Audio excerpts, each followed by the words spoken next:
Stephen A. Smith is dismissive of Missouri football. What's my response? I'll give it to you coming up on Locked On Mizzou.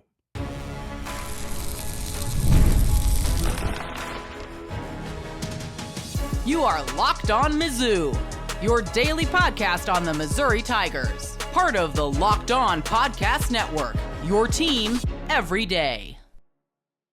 Hey, all you true sons and daughters, I'm John Miller, your Mizzou mafioso and the central scrutinizer of Missouri Tigers football and basketball. And really my biggest takeaway with practice starting is that, my gosh, everyone is healthy. All the important players right now, at the very least for Missouri, are healthy. That might be the biggest and best takeaway of all. But I'm going to have more on the start of practice for you. Get into some real talk or coach speak with Eli Drinkwitz. Before I start the show, though, I want to remind you today's episode is brought to you by FanDuel. Make every moment more as playoffs wind down. The sports calendar, well, it's just not quite as full as I would like. But this summer, FanDuel is hooking up all customers with a boost or a bonus daily. That's right. There's something for everyone every day, all summer long.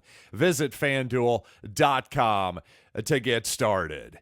And quite honestly, I think I would be remiss here if I didn't actually lead the program by acknowledging the passing of one of the great true sons in Missouri history, Gene McCarter, a legendary coach, player, and administrator for Missouri Missouri baseball, of course. One of the three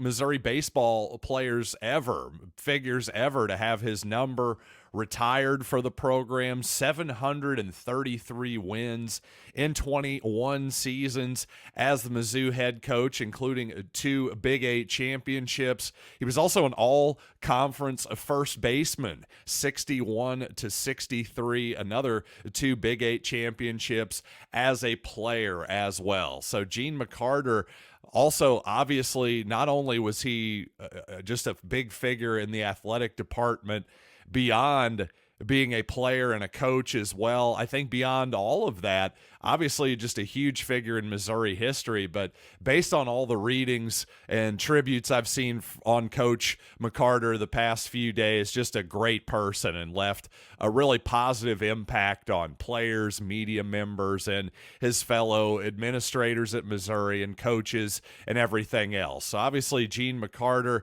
passing away this past weekend. Condolences out to his friends and family, but obviously a great life lived and one that his friends and family should be extremely proud of. So with that being said, not an easy transition here as we talk into much lighter topics like, yes, Stephen A. Smith, ESPN Stephen A. Smith, of course, was having a discussion on First Take a few days ago with Harry Douglas, the former NFL wide receiver. And Douglas was saying, you know what, really this was a discussion about Alabama, but he pointed out that, hey, actually I have Alabama 5th in the SEC, at least the way I see it going into the season, and I have Missouri over Alabama even, to which Stephen A., of course, in his usual theatrical self was going, Missouri over Alabama? And he says this like 3 or 4 times or something like that. And Harry Douglas is eventually like, yeah, Stephen, you ever heard of Luther Burden? He's probably the best wide receiver in the country. You ever heard of Brady Cook? Probably a top 10 quarterback, that kind of stuff. And Stephen A. just goes, no, sorry, I've never heard of him. And then he starts smiling, of course, and says, I'm kidding. Of course, I've heard of those guys. So again, of course, Stephen A. Smith is very theatrical with his takes. Unlike myself, I'm occasionally theatrical. Generally, I try to walk that line. For example, I'm not going to make a huge theatrical take on if somebody has Alabama 4, Missouri 5, or vice versa. Not something I'm going to get terribly excited about.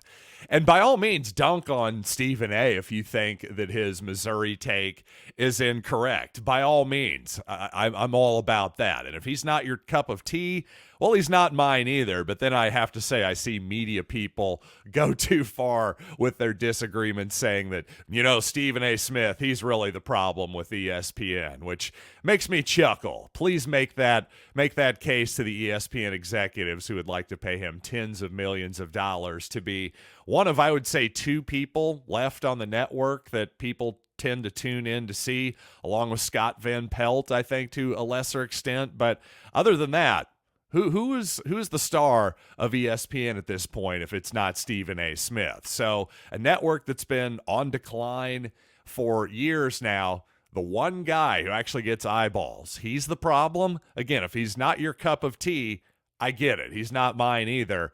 But let's not completely lose our minds here. But regardless, most importantly, Missouri started football practice yesterday. Yes, the 6th season here of Locked On Mizzou, covering Mizzou football. Obviously, a lot of people excited for this season. The Oklahoma game is already sold out, as the Tigers announced yesterday, and Auburn, the homecoming game, is as well. This on top of a 5-game sellout streak to end last season.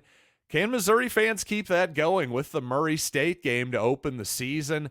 Frankly, if you're a Missouri fan and you want to see this team in person, I would hop on those tickets quickly. As much as I love my friends over at Gametime, I would not be waiting for last-minute tickets at this particular point in time. But obviously, Missouri opened up practice yesterday, and there's not a ton to take away from it. I was not there in person, unfortunately, but I did take in all the video that was shot and shared out there by the local media. And from what I could gather, the portion that Missouri media was able to see, well, a lot of individual drills, a lot of nothing, to be honest. Not many massive takeaways there, although I will say, speaking of massive, number 7, Chris McClellan, interior defensive lineman for the Tigers, transfer from Florida. He is an absolutely enormous human being. So there is one takeaway for you. I think him and Christian Williams are going to form a pretty dynamic duo as the first string of that Missouri interior of the defense. Also, I noticed some Missouri beat reporters and observers saying that transfer quarterback Chris Pine looking a little bit on the small side, maybe Chase Daniel size even, which frankly not a huge shock to me. I knew Pine was not on the bigger side, but that is one observation that I saw. And, well, of course, Eli Drinkwitz talked to the media after practice yesterday, and one thing that stood out to me is he said Joshua Manning, a guy that Missouri fans, a wide receiver from Lee's Summit, the guy Missouri fans were really excited about, of course. A 4-star guy, highly recruited, many other big programs after him, but he's kind of, fallen a little bit on the wayside, at least in terms of talk by Missouri football fans, with many other excellent receivers on the team. Burden, Theo Weiss, Marquise Johnson, Mookie Cooper, Mekhi Miller, and others. Well, Eli Drinkwitz said that, quote, Manning had one of the best off seasons of anybody from any metric standpoint we had. So I tend to believe what he's saying there. I think that at the same time, you might think, well, is he trying to push up a guy who's on the bottom, not the bottom of the depth chart, but maybe fighting his way to get into the second string right now, a real talent? Hey, let's pump him up a little bit so he's not thinking about transferring, that type of deal. That could be possible, but in terms of real talk or coach speak, I tend to take this very seriously from Eli Drinkwitz, and I think Joshua Manning is a guy that will probably see some more reps than I would have maybe thought a couple months ago, just based on Drinkwitz's comment there. So that is something that I take seriously. Now, on the other hand, I think this next comment is a little bit more of coach speak, because he says the offensive line competition is wide open. Nobody has a leg up. well, nobody has a leg up, really? Not even the returning starters in Armand Mimbu on the right tackle position, Connor Tollison at center. You're telling me Caden Green came here to be a backup? I don't think so. And frankly, from what we could see yesterday, the first string looking like exactly what we'd expect. Tollison, then in the middle, Mimbu, Cameron Johnson on the right side, and also Caden Green at this point manning left guard along with Marcus Bryant at left tackle. That's something that Drinkwitz kind of let out of the bag a couple weeks ago in terms of how he's leaning to start the season at the very least. I'd be pretty surprised if that weren't your starting 5 offensive line to start the season against Murray State. So in terms of, hey, it's a wide open competition on the O-line, that's definitely coach speak. But you know what? Let's talk some more coach speak and all of that good stuff coming up here in just a little bit. And I also dove some more deeply into these statistics from last season. And I'll tell you, Brady Cook really was the back shoulder throwing specialist last year. So let's talk about all that coming up here in just a little bit. But you know what? Is it just me, or is everything really, really expensive these days? And of course, during the summer, you're losing your sandals, you're buying more sunscreen, snacks for the kids. Well, what do these things have in common? You're probably buying a ton of stuff again. Well, you don't want to stress about the costs. Use Ibotta and get cash back on all of your purchase when you stock up on all of your summer essentials. And again, in an environment where everything seems to get more expensive, the average Ibotta user earns $256 per year. That could cover the cost of an entire shopping trip, or that flight you've been eyeing, or the fancy dinner you've maybe been craving on a date night. So it's time you joined the over 50 million users who use Ibotta to earn cash back every time they shop. Right now, Ibotta is offering our listeners $5 just for trying Ibotta by using code LOCKEDONCollege when you register. Just go to the App Store or Google Play Store and download the free Ibotta app to start earning cash back and use code LOCKEDONCollege. That's IBOTTA in the App Store or Google Play and use code LOCKEDONCollege.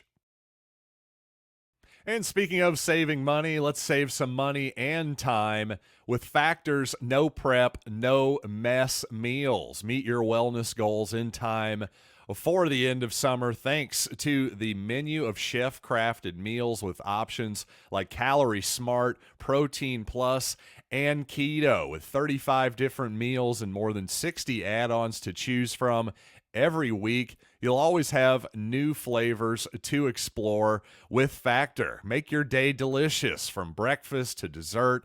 Stay fueled with easy, nutritious options. Head to factormeals.com/LockedOnCollege50 and use code LockedOnCollege50 to get 50% off your first box plus 20% off your next month. That's code LockedOnCollege50 at factormeals.com/LockedOnCollege50 to get 50% off your first box plus 20% off your next month while your subscription is active. And if you are one of those people who's tired of Stephen A. Smith and the like, well, Locked On Sports Today brings you can't-miss analysis, opinions, news, streaming 24/7 on YouTube or the free Amazon Fire TV channels app, part of the Locked On Podcast Network, your team every day. And let's parse some more of Coach Drinkwitz's words yesterday after practice. One thing he said, again, on the running back competition, he used the word open competition once again. He said it is an open competition to replace Cody Schrader on the field. Got lots of talented players, but going to be very tough to replace his leadership off of the field. Now, that is something that Drinkwitz has mentioned many times, being Cody's leadership off of the field. I do think that's legitimate. I think that's something that Drinkwitz really believes. Now, in terms of coach speak, An open competition, I'm not really sure how open it is. I do believe there's a competition between Nate Noel and Marcus Carroll, the two transfer running backs. Now, as for Jamal Roberts, a guy that Missouri liked a lot last season, talked up quite a bit in the preseason, only to see him touch the ball, I believe, one time all of last season in mop-up duty against Arkansas. Well, according to Eric Link, the special teams coach, he believes that Roberts, who played quite a bit on special teams last season, says he believes he can be a, quote, four-core special teams player. Now, I assume that means that a four-core meaning he can play on punt return unit, the kick return unit, and on the coverage unit on both of those returns as well. So what does that tell me? Well, that part is probably true. The Eric Link part, well, that's real talk. As far as, hey, I like him as a possible four-core special teamer. But to the coach speak part, well, that's Eli Drinkwitz. To me, open competition, if you're already talking about Jamal Roberts being a special teamer, that tells me he's not really a true contender for the number one running back spot. I've heard nothing of Tavoris Jones at this point either.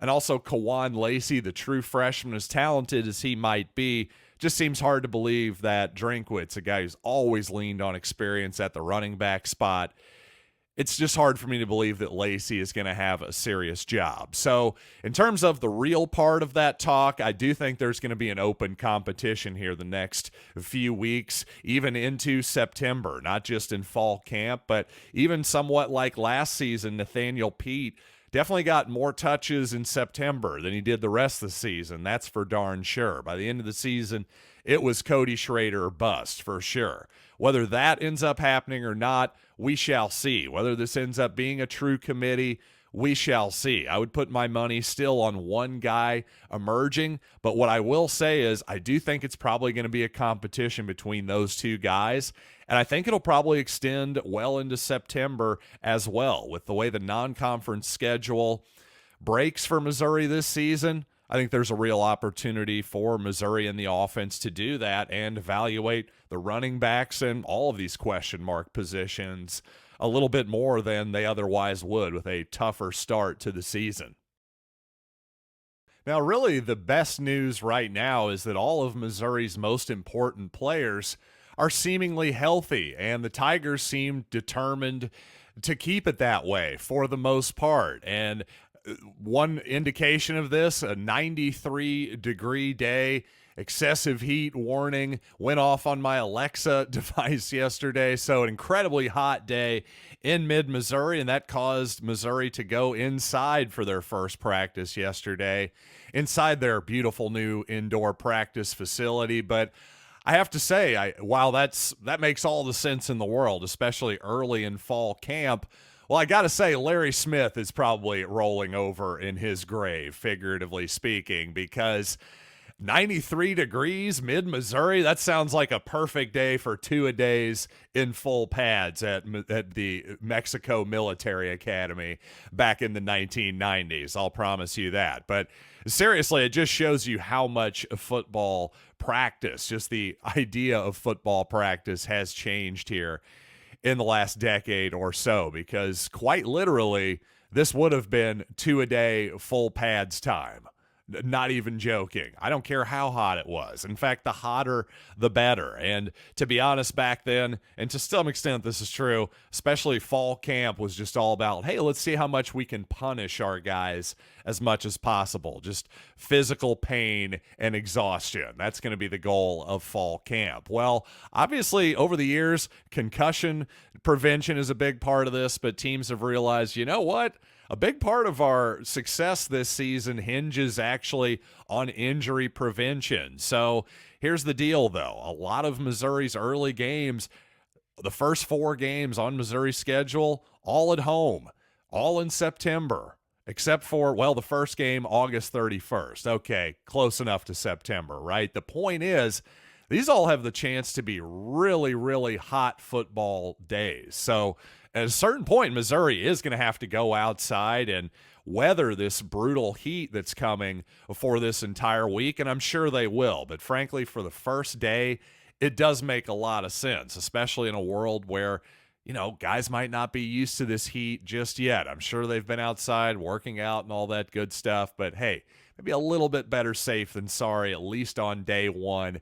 Get your feet wet, figuratively speaking. And, again, I just think it's fascinating how much it's all changed. It all makes sense to me. I just think it's funny imagining if we brought Larry Smith, if we could just, have a little seance and talk to Larry Smith. I'd love to hear what he actually thought about this new era of practice and fall camp that we're in.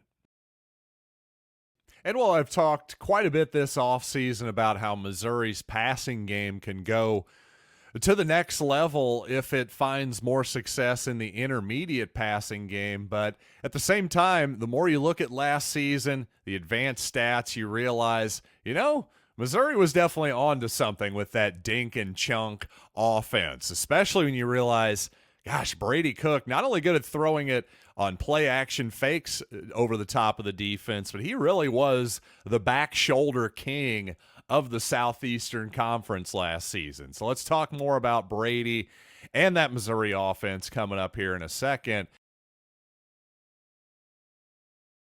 But first, let's talk about FanDuel, because as much as I love sports, I have to admit this time of year, the sports calendar is a little bit thin, but thankfully, the Olympics are here. And yes, we can bet on that, can't we? Well, FanDuel lets me keep the sports going whenever I want. All I have to do is open the app and dream up bets anytime I'm in the mood. And this summer, FanDuel is hooking up all customers with a boost or a bonus daily. That's right, there's something for everyone every day, all summer long.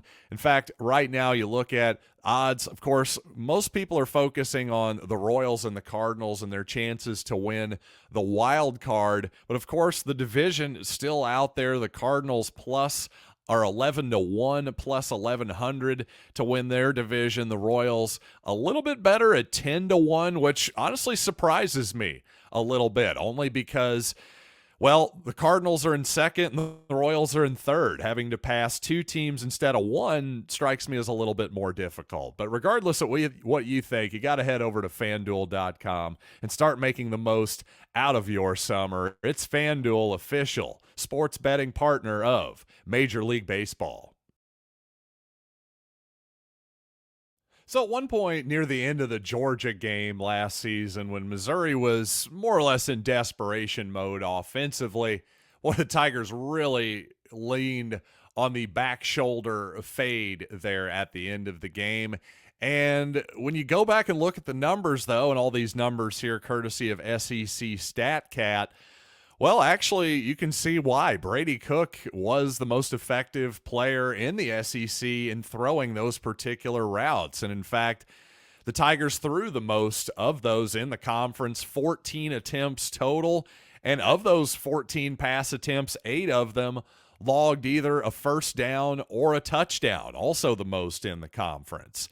And only 2 of those passes were considered uncatchable, and none were interceptable. So what does that tell you? Not only is that a pass that Missouri can lean on for efficiency and explosiveness at times, but also a really low percentage in terms of turnover. It's a low-risk throw is what I'm trying to say as well. In particular, when you're throwing it toward Theo Weiss, I would say, in fact, no SEC receiver caught more contested catches than Weiss did in 2023, whereas Luther Burden did most of his damage after the catch.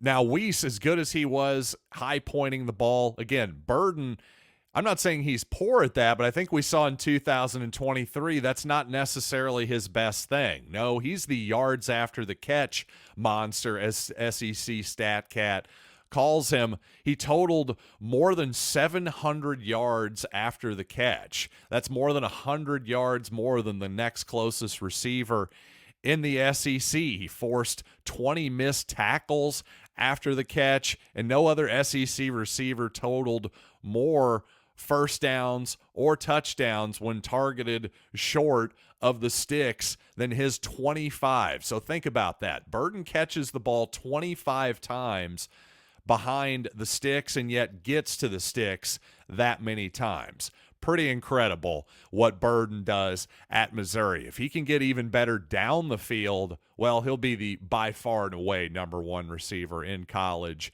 this year, I would say. And of course, part of the dink and chunk offense, a massive part of it, is the ground game. And as I've been telling people, the Missouri offensive line probably not getting enough credit for Cody Schrader's production last season. Well, it's been 2 of the last 3 seasons that Missouri's number one running back, so of course that was Tyler Beatty a couple seasons ago, finished with the SEC's most rushing yards before contact. What does that tell you? Tells you Missouri's, at least 2 out of the last 3 years, has been a really, really good run blocking unit. And most importantly for 2024, with the lion's share of that Missouri defense, especially that right side coming back, well, I think you can expect another really productive Missouri rushing game again, regardless of who gets the lion's share of the attempts. So thanks for making Locked On Mizzou your first listen of the day, as always. And for your second listen, check out Locked On College Football. Spencer McLaughlin gets you ready for an exciting season on the gridiron with discussion on the upcoming season and the ever-changing landscape of college athletics, including conference realignment, the portal, NIL, new college football expanded playoffs, and more. It's Locked On College Football, available on YouTube and wherever you get podcasts, part of the Locked On Podcast Network, your team every day. So until next time, I am John Miller, and thanks for listening to Locked On Mizzou.